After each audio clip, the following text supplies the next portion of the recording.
Monk mode बहुत common term है ना अभी, कि आप 30 दिन तक 6 महीने तक आप सोसाइटी से एकदम कट जाते हो, किसी से भी कट जाते हो, आप डिस्ट्रैक्शंस फ्री हो जाते हो, रूम में बंद हो जाते हो, आप मॉन्क मोड में चले जाते हो और फिर आप सुपर प्रोडक्टिव हो जाते हो। देखो, मॉन्क मोड में जब आप चले जाते हो, सॉरी, मॉन्क मोड में जब आप चले जाते हो तो फिर आपकी जो कंसिस्टेंसी है उसका सिर्फ एक ही पहलू सॉल्व हो पाता है, और वो पहलू है डिस्ट्रैक्शंस। आप पहले लोगों से मिलते थे, आप लोगों से नहीं मिलते, तो आपके पास में ज़्यादा टाइम अवेलेबल है, आपको कम डिस्ट्रैक्शंस मिल रहे हैं, आप सोशल मीडिया में थे, आप सोशल मीडिया पे भी नहीं हो। डेफिनेटली इससे इंप्रूवमेंट ये आता है कि आपके पास अब ज़्यादा टाइम अवेलेबल है, आपके पास कम डिस्ट्रैक्शंस हैं, आपकी एनर्जी इधर उधर की डायरेक्शंस में नहीं जा रही है ना। तो डेफिनेटली इससे ये वाला फ़ायदा होता है कि आपकी डिस्ट्रैक्शंस चली गई। लेकिन ज़रा सोचो कि डिस्ट्रैक्शंस जाने से क्या इंसान अंदर से पूरा चेंज हो सकता है? क्योंकि अभी एक इंसान रूम में बंद हो गया, उसने बहुत सारी चीज़ें छोड़ दी, लेकिन वो इंसान तो वही है ना जो वो पहले था।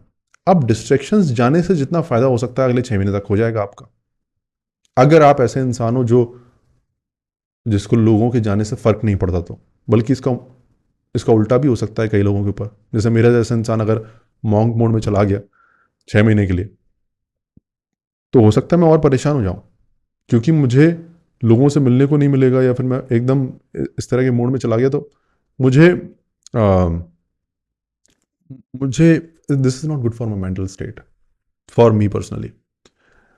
लेकिन हाँ, जैसे आपने बोला कि मैं वैसे भी लोगों से दूर रहता हूँ, तो इसलिए आपके लिए मॉन्क मोड थोड़ा सा काम कर गया, क्योंकि आप वैसे भी लोगों से दूर रहते हो। तो अब क्या होगा कि आपको इतना, आपकी मेंटल स्टेट पे इतना फ़र्क नहीं पड़ा, वैसे भी लोगों से दूर रहते हो। मॉन्क मोड काम कर गया, 6 महीने तक आप प्रोडक्टिव रहोगे तो कुछ ना कुछ आप अचीव भी कर लोगे, आपने अचीव किया। लेकिन आप ज़रा सोचो कि आप अभी भी वही इंसान हो जो आप पहले थे, क्योंकि आपने अंदर अपने ऊपर कुछ काम नहीं किया ना, आपने बाहर से डिस्ट्रैक्शन हटा दिया, बाहर का काम कर लिया। अंदर आप आज भी जब किसी काम को कर रहे हो, आप आज भी अगर आप जिम जाते हो तो आप इसलिए जा रहे हो क्योंकि मुझे वेट लूज करना है, बॉडी बनानी है जिससे लड़कियां इंप्रेस हों। मतलब मैं आपकी बात नहीं कर रहा, इन जनरल हम इस तरह से सोचते हैं ना, कि टारगेट के बारे में सोचते हैं, रिजल्ट के ऊपर फोकस रहता है। अंदर आज भी वो चेंज नहीं आ पाया कि मैं जिम जाऊंगा और जिम जाकर मैं वर्कआउट करूंगा, वर्कआउट इसलिए करूंगा क्योंकि वर्कआउट करने में अच्छा लगता है, या फिर वर्कआउट ना करूं तो बॉडी में बुरा सा लगता है। अंदर अभी भी वैसा नहीं है। अंदर आज भी है कि अगर मैं जिम 6 बजे नहीं पहुंच पाया तो कुछ गड़बड़ है, 6 से 6:15 हो रहे हैं, 6:30 हो रहे हैं, ठीक नहीं है। अंदर आज भी है कि अब मैं जिम अगर आज थोड़ा सा मुझे थकावट सी हो रही है तो फिर पूरा का पूरा जिम ही छोड़ देता हूँ, जबकि ऑप्शन ये था कि मैं आज थकावट हो रही है तो आज सिर्फ कार्डियो कर लूँ, या फिर हल्की सी स्ट्रेंथ ट्रेनिंग कर लूँ, या फिर जिम जाकर बैठ ही आऊँ जिससे कम से कम मेरा वो मोमेंटम बना रहे। अंदर आज तक ये वाला चेंज नहीं आया। तो अंदर आज भी मैं रिजल्ट ओरिएंटेड हूँ, अंदर आज भी मैं इम्परफेक्शनिस्ट नहीं बन पाया हूँ, वही परफेक्शनिस्ट इंसान हूँ। अंदर आज भी मैं लोगों से अपने आप को कंपेयर कर रहा हूँ, और लोगों को कंपेयर करने की वजह से मैं अपनी जर्नी को अप्रिशिएट नहीं कर पा रहा हूँ। मैं छोटे मोटे काम करता हूँ, मान लो कि मैं जिम जाता हूँ, इवन दो 1 महीने में मेरा वेट लॉस नहीं हुआ, तो आज भी मैं अपने आप को गालियाँ दे रहा हूँ वहाँ के और लोगों को देखकर जो अच्छे से बॉडी बना रखी है उन्होंने, कि ये लोग अपनी ज़िंदगी में कितना आगे बढ़ गए, ये इतना, इन्होंने इतनी अच्छी मसल्स बना ली है, मैंने नहीं बना पाई हैं, तो मेरे अंदर शायद कुछ कमी है, मैं बेकार इंसान हूँ। अंदर आज भी मैं ऐसा सोचता हूँ। मैं आज भी ऐसा इंसान नहीं बन पाया हूँ कि इनकी अपनी जर्नी है, मेरी अपनी जर्नी है। मैं तो पिछले 1 महीने अपना जिम बिल्कुल ही मैंने स्किप नहीं किया, मैं अपनी डाइट फॉलो कर रहा हूँ। भले ही जिम में जाकर मैं उतना ज़्यादा वेट नहीं उठा पाता हूँ, but I have given my best. ऐसा मैं इंसान नहीं बन पाया। समझ रहे हैं ना आप? कमी यहां पर आ रही है। आप मॉन्क मोड में जाना सिर्फ काफ़ी नहीं होगा, मॉन्क मोड में जाने के अलावा आपको अपने आप को अंदर से चेंज करना पड़ेगा। आपको वो क्वालिटीज़ अपने अंदर लेकर आनी पड़ेंगी जो क्वालिटीज़ एक ऐसे इंसान में होती हैं जो कि कंसिस्टेंट होता है किसी काम में लंबे टाइम तक। और जो इंसान कंसिस्टेंट होते हैं वो ऐसे होते हैं जो मैंने आपको बताया जिम के एग्जाम्पल से। क्या आप ऐसा इंसान हो? क्या आप हर रोज अपना काम जब करते हो तो आपको खुशी होती है?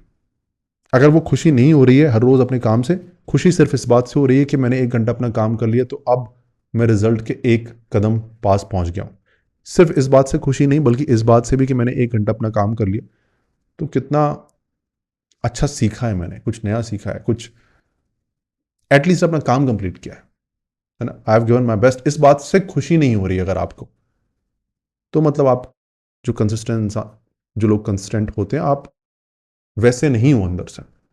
तो ये डेवलप करने पे ध्यान दो आप अब।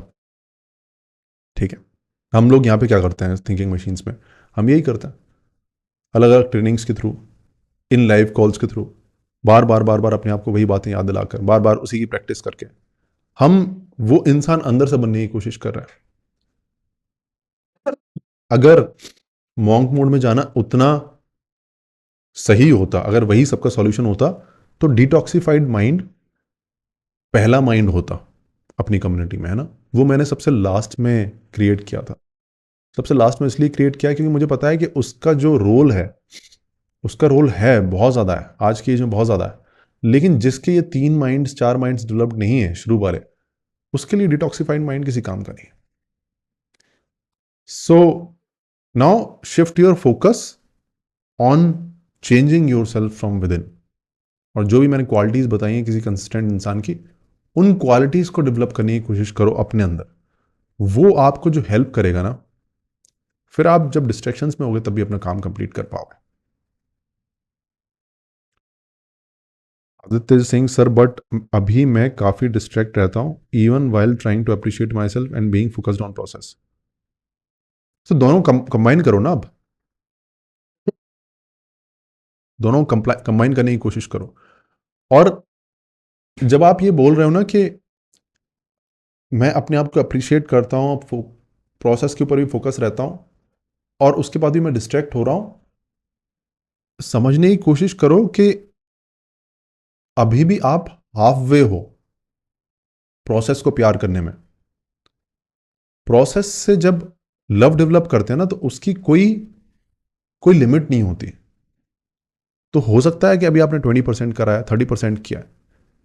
अगर सोचो वो प्रोसेस से प्यार आपका 60% है, 70% है, आपको बहुत प्यार है अपनी प्रोसेस से, तो आपका मन क्यों ही करेगा फोन की तरफ जाने का। क्योंकि बहुत सारी और एक्टिविटीज को इमेजिन करके देखो जहां आपको प्रोसेस से सच में प्यार है। क्या वैसा प्यार आपको अपनी पढ़ाई से या फिर अपने काम से है? क्योंकि उन एक्टिविटीज में तो शायद आपका डिस्ट्रैक्ट होने का दिल नहीं करता। अभी भी आप रास्ते पे हो, अभी वो जिस लेवल के प्यार की मैं बात करता हूं वो लेवल का प्यार अभी डेवलप नहीं है, लेकिन हो सकता है, वो हो सकता है। मैं जिस लेवल के प्यार की बात कर रहा हूं उस लेवल को मैं आपको बताता हूं। कई लोग जैसे बोलते हैं कि मैं यूट्यूब के शॉर्ट्स बनाता हूं, मैं इसलिए बनाता हूं कि मैं मेरे बहुत फॉलोअर्स बढ़ जाएंगे। मैं आपको सच बताऊं तो मेरे यूट्यूब के फॉलोअर्स का कोई फ़ायदा नहीं है मेरे लिए। क्योंकि यूट्यूब के फॉलोअर्स जो हैं, ज़्यादातर जो लोग मुझे फॉलो करेंगे यूट्यूब पे, वो एसएससी सीजीएल के एस्पायरेंट्स होंगे या फिर कोई और स्टूडेंट्स होंगे। और थिंकिंग मशीन्स को अच्छे लेवल पे प्रॉफिटेबल बनाने के लिए आ, मुझे पता है कि मैं स्टूडेंट्स के साथ में प्रॉफिटेबल नहीं हो पाऊंगा, क्योंकि वो आ, अगर मैं कुछ भी लॉन्च करता हूँ उसको परचेज नहीं कर पाएंगे, परचेज करेंगे तो आ, बहुत ही कम मुझे उसकी प्राइस रखनी पड़ेगी। तो अल्टीमेटली यूट्यूब पर सब्सक्राइबर्स बढ़ने से मेरा उतना सच में फ़ायदा नहीं हो रहा है। अगर आप एडसेंस की बात करो, एडसेंस कुछ भी नहीं है, ना के बराबर है यूट्यूब से। फिर भी मैं ये यूट्यूब के शॉर्ट्स बना रहा था। तो सोचो मैं क्यों बना रहा था यूट्यूब के शॉर्ट्स। सब्सक्राइबर्स से थिंकिंग मशीन्स पे इतना कुछ फर्क पड़ नहीं रहा, एडसेंस पैसे वगैरह आ नहीं रहे, फ्यूचर में इनको मोनेटाइज करना नहीं है, लेकिन फिर भी मैं बनाए जा रहा हूँ, जबकि मेरे ऑफिस के लोग उसे प्रॉब्लम क्रिएट कर रहे हैं। क्योंकि मैं इसलिए बना रहा हूँ क्योंकि मुझे मजा आने लग गया था उस प्रोसेस में। मुझे मजा डिपार्टमेंट से पंगे लेने में नहीं आ रहा, मुझे मजा आ रहा है कि मैं एक स्टोरी बता सकता हूँ, एक नॉर्मल लाइफ को मैं एक kind of movie like video में कन्वर्ट कर सकता हूँ। मैं उसके पीछे बैकग्राउंड म्यूजिक डाल सकता हूँ, मैं वो डालने में, वो बनाने में, वो रिकॉर्ड करने में, वो सोचने में, उसके हर हर एक पार्ट में मुझे इतना मजा आ रहा है कि मैं अपनी जॉब के बारे में नहीं सोच रहा। आप समझ रहे हो ना किस लेवल का प्यार डेवलप कर लिया प्रोसेस के लिए कि जॉब वाली रिस्क भी लेने के लिए तैयार है। इस लेवल का प्यार डेवलप मेरे अंदर हमेशा से नहीं था। मैं भी एग्जैक्टली ऐसा हुआ करता था कि मान लो कि अगर मैं कभी आज से 10 साल पहले अगर वीडियो एडिट करता तो मैं ऐसे एडिट करता कि वीडियो एडिट कर रहा हूँ तो इससे मुझे फ़ायदा क्या होगा, क्या मिलेगा, क्या पैसे मैं कमा सकता हूँ इससे, ये सब चीज़ें मैं सोचता और 10 दिन बाद छोड़ भी देता। ये मैं अब जाके ऐसा बन गया हूँ क्योंकि मैंने प्रोसेस के ऊपर इतना ज़्यादा ध्यान दिया है। तो करते करते ये स्टेज भी आ जाती है कि आपको प्रोसेस के ऊपर आप ध्यान दे रहे हो, आपको इतना मजा आ रहा है काम करने में कि आप अपना नुकसान ही करवा रहे हो। So that is the kind of love you can develop for the process. I can tell you because I have developed it. I was not like this before. आज से 6 साल 7 साल 8 साल पहले मैं ऐसा नहीं था। सो जब आप ये बोलते हैं ना कि प्रोसेस के ऊपर मैं फोकस कर रहा हूं, थिंक अगेन। प्रोसेस के ऊपर फोकस करना और प्रोसेस से प्यार डेवलप करना, इन दोनों में बहुत डिफरेंस है। मतलब आप सही जा रहे हो, आपकी डायरेक्शन एकदम सही है, उस डायरेक्शन पे और बढ़ो और उसकी तरफ ध्यान दो। फॉर एग्जाम्पल, थोड़ा सा और एग्जाम्पल समझा देता हूं। किसी अंकल को आपका दोस्त पसंद नहीं करता क्योंकि वो अंकल हमेशा उसे जज करते रहते हैं। आपको कभी जज नहीं किया। वो दोस्त आपको बोलता है कि देखो यार वो अंकल मुझे जज करते रहते हैं, कैसे अंकल हैं। आप उस अंकल के लिए, आप भी अपने दोस्त के साथ में उस अंकल की बुराई करने लग जाते हो। आप थोड़ी सी हेट फील करते हो लेकिन वो दोस्त के थ्रू है ना। अब एक दिन वो अंकल ने आपको बुलाया और आपको बिठाया और आपको बोला कि what a loser, look at him, what a loser, क्या कर रहे हो अपनी जिंदगी। आपने बोला अरे अंकल मैं तो ये कर रहा हूं। अंकल ने बोला व्हाट अ लूजर, निकल जाओ इस घर से। अब सोचो जरा, आपके दोस्त जो फील कर रहा था नफरत उस अंकल के लिए, उससे ज्यादा आप फील कर रहे हो। अब वो जो चेंज आया आपके अंदर, वो चेंज आप पहले देख पा रहे थे किसी के थ्रू, अब वो चेंज आप खुद एक्सपीरियंस कर पा रहे हो। दोनों में अंतर है। तो जब तक आपका दोस्त बोलता रहा अंकल बहुत गंदे, अंदर आपको लगा कि हाँ अंकल गंदे हैं, मैं मानता तो अंकल गंदे हैं, मुझे भी बुरे लगते हैं, लेकिन उसको फील करना, उसको एक्सपीरियंस करना, ये it becomes a whole together different journey. So आपकी डायरेक्शन सही है, आप दोस्त के थ्रू अंकल की बुराई कर रहे हो, बढ़िया कर रहे हो।